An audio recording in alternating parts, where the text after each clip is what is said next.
बेटा अब हम नेक्स्ट चैप्टर 7 फ्रैक्शन पढ़ते हैं।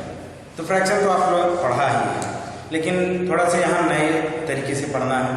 नहीं, आप 5 से 6 में आ गए, अभी प्राइमरी में थे, अब कहाँ आ गए? मिडिल में आ गए, 6 से 8 में आ गए, थोड़ा सा आपका लेवल बड़ा हो गया। तो पहली चीज़ है फ्रैक्शन। फ्रैक्शन होता क्या है, पहले बेसिक से चीज़ें समझिए। अगर किसी, मैं ये कहूँ एक बॉर्डर लाइन है, ए लाइन है, एक ऊपर है और एक क्या है नीचे। अगर ऊपर के ए ऊपर हो गया और ए नीचे, इसी तरह से अगर किसी नंबर को ऊपर लिख दिया जाए वो नीचे, तो फ्रैक्शन का फॉर्म बन जाएगा। फ्रैक्शन जो होता है हमारा, जिसे हम a/b, मतलब कोई भी इंग्लिश के अल्फाबेट का कोई भी लेटर ले लीजिए। जैसे आपने ले लिया P और Q, ऐसे ये बीच का लाइन हो गया, इसका डिवीजन हो गया, ये ऊपर का पोर्शन हो गया, ये कहाँ ऐसे समझिए डिफिनेशन बताएं। ये हमारा ऊपर हो गया और ये क्या हो गया नीचे। तो इसे हम क्या कहते हैं? इसे हमने न्यूमरेटर कह दिया। क्या कह दिया? न्यूमरेटर कह दिया। इसे क्या कह दिया? डिनोमिनेटर कह दिया। क्लियर हो गया? ये जो ऐसे रूप में लिखे होते हैं हमारे फ्रैक्शन होते हैं, जो P/Q के फॉर्म में होते हैं हमारे फ्रैक्शन होते हैं। अब P और Q को और क्या होना चाहिए? Q की वैल्यू कभी 0 नहीं होनी चाहिए, डिनोमिनेटर कभी 0 नहीं होना चाहिए, लेकिन P और Q होल नंबर हो सकते हैं। समझ में आया? लेकिन Q की वैल्यू 0 ना हो, या होल नंबर ना कहो, समझ जाओ Q की वैल्यू क्या 0 ना हो। उम्मीद है कि क्लियर हो गया होगा। इसका मतलब आप डिफिनीशन के फॉर्म में देखें, a/b, जिसे हम a number in the form of a/b or P/Q where Q does not equal 0 and P और Q आर होल नंबर्स। उम्मीद है कि क्लियर हो गया होगा। उसकी कंडीशन है होल नंबर तो हो, लेकिन डिनोमिनेटर क्या ना हो 0। डिनोमिनेटर क्या हो 0। इसका मतलब अब पहली ही बात पे हम आपको डिस्कस करने चल रहे हैं। देखिए तो आपने कहा कि सर आपने तो होल नंबर कह दिया 0, 1, 2, ये कहाँ फ्रैक्शन है? ये कहाँ फ्रैक्शन है? मान ली आपने कहा कि भैया 0, 1, 2 और आपने क्या कहा कि ये होल नंबर होना चाहिए, तो ये कहाँ फ्रैक्शन है?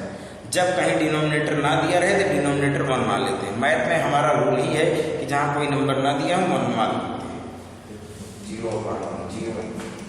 तो इसका मतलब एक बात और हो गया कि जितने natural number, prime number, whole number, composite number, इसको हम फ्रैक्शन के रूप में लिख सकते हैं, लिखा जा सकता है। समझ में आया? इसकी अभी आपको जरूरत नहीं, इसकी जरूरत आपको नहीं है, इस पोर्शन को भी रहेगी ज्यादा बेहतर है। तो इसे इस तरह से लिखा जा सकता है। ठीक है, अब आता है कि इसे डिफिनीशन में कैसे ऐसे भी कह सकते हैं, एक तो कोई नंबर जिसे a/b के रूप में लिखा जा सके, क्योंकि b 0, डिनोमिनेटर 0 ना हो और ये सब होल नंबर हो। ठीक है, इसके टाइप ऑफ फ्रैक्शन, पहला फ्रैक्शन है प्रॉपर। प्रॉपर फ्रैक्शन का मतलब ऐसा कोई फ्रैक्शन जिसका न्यूमरेटर कम, न्यूमरेटर कम। न्यूमरेटर का मतलब जैसे 1/2, ऊपर न्यूमरेटर है और डिनोमिनेटर। ठीक है, ऊपर वाला क्या है? कम। ऊपर वाला क्या है? कम। तो न्यूमरेटर जब भी कम हो तो प्रॉपर होगा। एक कहो इसे ऐसे भी ऐसे भी कहो, लेस और मोर, समझने के लिए। ऊपर वाला कम हो, नीचे वाला ज्यादा हो तो प्रॉपर फ्रैक्शन। उम्मीद है कि आ गया हो। अब इसको डिफिनीशन के रूप में कैसे लिखा जाए? A fraction whose numerator is less than, numerator less मतलब कम देन, अपेक्षा में, किससे? डिनोमिनेटर से, तो प्रॉपर फ्रैक्शन हो गया। उम्मीद है कि समझ में आ गया हो। सेकंड है इम्प्रॉपर फ्रैक्शन। क्या है इम्प्रॉपर फ्रैक्शन? ऐसा कोई फ्रैक्शन जिसका न्यूमरेटर डिनोमिनेटर से या तो बड़ा हो या बराबर हो, तो इम्प्रॉपर फ्रैक्शन होता है। बड़ा का मतलब मोर हो और ये मोर ये कहो चाहे बड़ा हो चाहे बराबर हो, किससे? डिनोमिनेटर से। तो ऊपर वाला एक कंडीशन होगी कि ज्यादा, नीचे वाला कम, तो इम्प्रॉपर होगा। उम्मीद है कि क्लियर हो गया होगा। तो a fraction whose numerator is more than denominator are equal to denominator are known as improper fraction। फिर आता है मिक्स्ड फ्रैक्शन। क्या होता है मिक्स्ड फ्रैक्शन? ऐसे जो लिखा है ये हमारा मिक्स्ड फ्रैक्शन, जो ऐसे लिखे ये क्या होता है? Mixed fraction. तो आपने देखा होगा कि कंप्लीट कोई नंबर है, ये कैसे नंबर होते हैं? Whole number. तो इसे कहिए combination of whole number, combination of whole number and proper fraction are clear हो गया होगा। अब इसके बाद होता है आपका यूनिट फ्रैक्शन। ऐसा कोई फ्रैक्शन जिसका न्यूमरेटर 1 हो, जिसका न्यूमरेटर 1 हो, ऐसा कोई फ्रैक्शन जिसका न्यूमरेटर 1 हो, उसे यूनिट फ्रैक्शन कहते हैं। जैसे लिख दिया जाए 1/5, 1/7, एक ऐसा फ्रैक्शन है unit fraction. A fraction whose numerator is 1 are known as unit fraction. Unit fraction के बाद बच्चों हम लोग आते हैं लाइक फ्रैक्शन।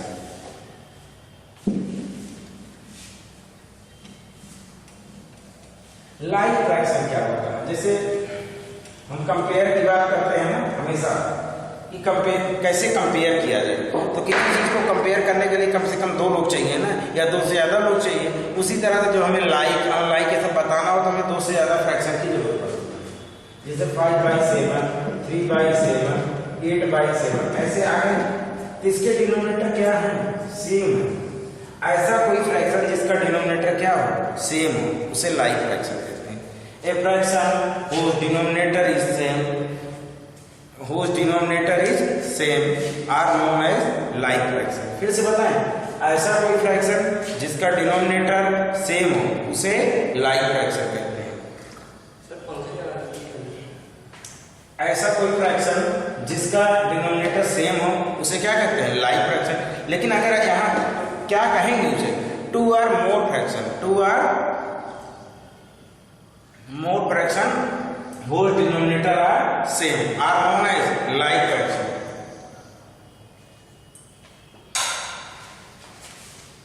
ऐसा कोई फ्रैक्शन जिसके डिनोमिनेटर क्या हो? सेम हो। 2 or more fraction whose denominator are same are known as like fraction। इसके बाद आता है अनलाइक फ्रैक्शन। क्या होता है? Unlike fraction. इसी में देखिए जिसका डिनोमिनेटर अलग अलग हो जाए, 2 हो जाए, 5 हो जाए, इसी पर 2 or more fraction whose denominator are different are known as unlike fraction। ठीक है, इस तरह से आपका इस चैप्टर का बेसिक क्लियर हो गया। अब कुछ क्वेश्चंस को भी देख लेते हैं कैसे सवालों को सॉल्व करें।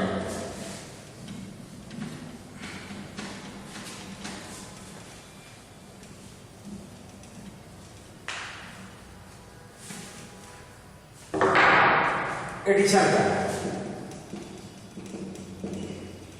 जैसे दिया है 1/5 to 3/2। सबसे पहले फ्रैक्शन लगाने से पहले एक भी बात चीज देखते हैं, क्या हमारा डिनोमिनेटर सेम है? सारा कुछ डिनोमिनेटर पे डिपेंड। देखो चाहे एडिशन हो चाहे सब्ट्रैक्शन, इसी में आपको सब बता रहे हैं। सब्ट्रैक्शन हो चाहे कंपेयर हो चाहे असेंडिंग हो चाहे डिसेंडिंग, इतनी बातों को आप एक ही जगह सीखेंगे। किसको किसको? एडिशन को, सब्ट्रैक्शन को, लेस देन ग्रेटर देन को, असेंडिंग डिसेंडिंग को, इतनी बातों को यहीं से सीखना है। ठीक है, अगर डिनोमिनेटर सेम है तब तो कोई दिक्कत नहीं, तब तुम ऊपर से आसानी से सेम था। 2 और 2 का एलसीएम कितना है? 2। तो भी एलसीएम निकालने की आपको आवश्यकता ही है। आपने ऐसे लाइन खींचे, ड्रा के लिए एक नंबर लिख दिया और ऊपर का नंबर प्लस कर दिया 4/2। उम्मीद है कि आ गया। अगर इसी तरह से सब्ट्रैक्शन रहा होगा तो अगर सवाल ऐसे होता तो 3 में से 1 घटा देते तो 2 आ जाता। समझ में आया? सब छोटा बड़ा होता है, नीचे वाला बराबर था तो 3 बड़ा था, वाला फ्रैक्शन बड़ा हो गया। समझ में आया? जैसे और कोई सवाल लिखते हैं तो हमको हो सकते हैं। इसी में 3-4 बातें कर लेते हैं। जैसे 5/7, 3/2 7 और 2/7। ठीक है, सबका डिनोमिनेटर सेम है। मैंने बताया था अगर पहले फ्रैक्शन का डिनोमिनेटर सेम है तो न्यूमरेटर को ऐसे ही प्लस कर देंगे। समझ में आया? इसी तरह अगर असेंडिंग बताना होता कौन छोटा है कौन बड़ा है, कौन सबसे छोटा है कौन सबसे बड़ा है, तो नीचे बराबर था तो देखने के ऊपर चेक करिए कौन बड़ा। 5 बड़ा तो सबसे बिगर फ्रैक्शन हो गया, छोटा कौन है 2, स्मॉलर फ्रैक्शन। ठीक है, अगर असेंडिंग डिसेंडिंग तो असेंडिंग अभी तो सबसे बड़ा हो गया, असेंडिंग छोटे से बड़ा होता है, स्मॉलर टू बिगर होता है। असेंडिंग तो पहले आपने क्या लिखा 2/7, फिर क्या लिखा 3/7, फिर क्या लिखा 5/7। ये तो हमारा असेंडिंग आर्डर। अगर हमें डिसेंडिंग आर्डर लिखना हो तो क्या लिखते 5/7, 3/7 और 2/7। उम्मीद है कि समझ में आ गया। अब ऐसा कोई फ्रैक्शन ले जिसका डिनोमिनेटर सेम ना हो, ऐसा कोई फ्रैक्शन ले जिसका डिनोमिनेटर सेम ना हो। जैसे हमने लिया 1/2/3, ऐसा पहले छोटा सा फिर देखते क्या डिनोमिनेटर सेम है, यहाँ था यहाँ था नहीं सेम, तब क्या करते हैं, जब डिनोमिनेटर सेम ना हो तो सबसे डिनोमिनेटर को बराबर करते हैं। अब बराबर कैसे करते हैं, एलसीएम निकालो। एलसीएम तो आप 5th तक पढ़े होंगे, जान भी रहेंगे कैसे एलसीएम निकलता है। तो क्या करते हैं, एलसीएम लेंगे बहुत सारे तरीके, हमने दोनों नंबर कैसे लेते, डिवीजन में 2 से 12 जाए 2 गया और नहीं गया तो कैसे कर दीजिए, 3 1 जा 3 नंबर को मल्टीप्लाई कर दीजिए, 2 3 जा 6, तो एलसीएम कितना है 6। फिर हम ऐसे बनाएंगे, ऐसे ना एलसीएम 6 है। फिर आप ध्यान दीजिए ऐसे लिखिए, एलसीएम ऑफ 2/3 रफ वर्क है इज 6। अब क्या करें, डिनोमिनेटर से इसको डिवाइड कर लीजिए, डिनोमिनेटर क्या था 2 से, 2 3 जाए 6, जितनी बार जाए उतने से ऊपर नीचे क्या कर लीजिए मल्टीप्लाई, फिर वही का नेक्स्ट टर्म के भी डिनोमिनेटर 3 2 जाए 6 2 बार गया, तो यहाँ भी 2 से ऊपर 2 से मल्टीप्लाई, 3 1 जाए 3 3 2 जाए 6 2 2 जाए 4 3 2 जाए 6। देखिए डिनोमिनेटर सेम हो गए नहीं, उम्मीद है बात समझ में आ गई। सेम यही सब्ट्रैक्शन का भी है,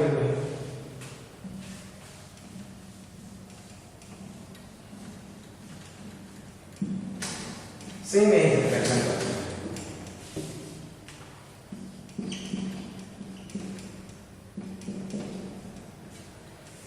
2 और 3 का एलसीएम 6 आ गया, एलसीएम ऑफ 2 and 3 is 6, तो एलसीएम निकाल 3 2 4 6 2 बार गया, 2 से ऊपर मल्टीप्लाई 2 से नीचे मल्टीप्लाई, साइड माइनस करना है 2, फिर 3 बार गया, 3 से ऊपर मल्टीप्लाई 3 से नीचे मल्टीप्लाई, 2 2 जा 4 3 2 जा 6 3 1 जा 3 2 जा 1/6। तो यह है एडिशन और सब्ट्रैक्शन। अब मल्टीप्लाई और डिवीजन देखते हैं, वहां थोड़ा रूल अलग है।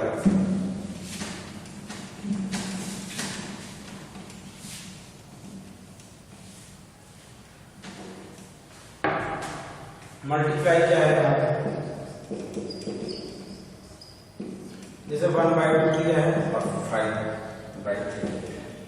मल्टीप्लाई का इसमें रूल है ऊपर का ऊपर, न्यूमरेटर का न्यूमरेटर और डिनोमिनेटर का डिनोमिनेटर, 5 1 जा 5 3 2 जा 6।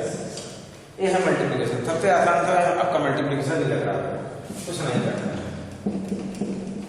ऊपर का ऊपर से नीचे का नीचे। उम्मीद है कि आ गया। अब आखिरी टॉपिक है हमारा डिवीजन।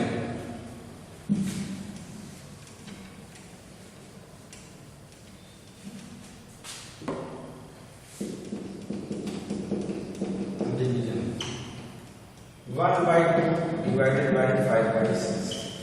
डिवीजन का मतलब है पहले टर्म को रिमेज करते हैं, डिवाइड की जगह मल्टीप्लाई करते हैं, और सेकंड टर्म पर रेसिप्रोकल, नीचे वाला ऊपर ऊपर वाला। उम्मीद है कि समझ में आ गया। यही आखिरी क्वेश्चन, आखिरी पार्ट।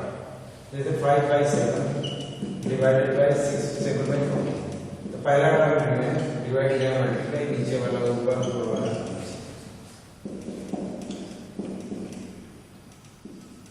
इसी तरह से आपका चैप्टर नंबर 7 कंप्लीट होगा। ओके बेटा।